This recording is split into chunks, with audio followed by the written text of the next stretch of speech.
বর্তমান মোল্লাদের যা অবস্থা, তার কিছু নমুনা তুলে ধরলেন কাজী জাবের আল জাহাঙ্গীর। সত্য কথা তাই সবার ভালো লাগবে না, আশা করি ফুল ভিডিওটা শুনলে ভালো লাগবে। এই ভাইরাম, এটা হচ্ছে জান্নাতের বাগান। ওয়াজের প্যান্ডেল কি?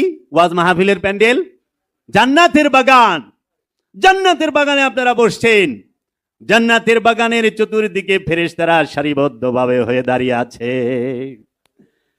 আপনারা যেই ঢুকবেন এই জান্নাতের বাগিচায়, আল্লাহ ফেরেশতা পাঠায় বলবে, যাও যাও ফেরেশতারা, আমার বান্দাদের আমলনামা লিখে আনো, একটু একটু করে বাড়ায় দিও। কিন্তু দুঃখের বিষয়, মাওলানা সাহেব সে টাকা ছাড়া জান্নাতের বাগানে ঢুকতে চায় না।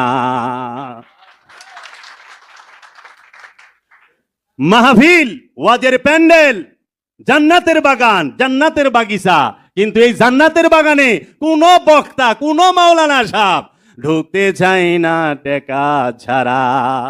তাও সেই টাকা 1 ঘন্টা হিরো আলমের ওয়াজ করব 1 লাখ 1.5 লাখ, বুবলি সাকিব খানের জীবনী কইব 1.5 লাখ, 80,000 70,000, আবার কপ্টর দিয়ে এখন লাগে হ্যাগো।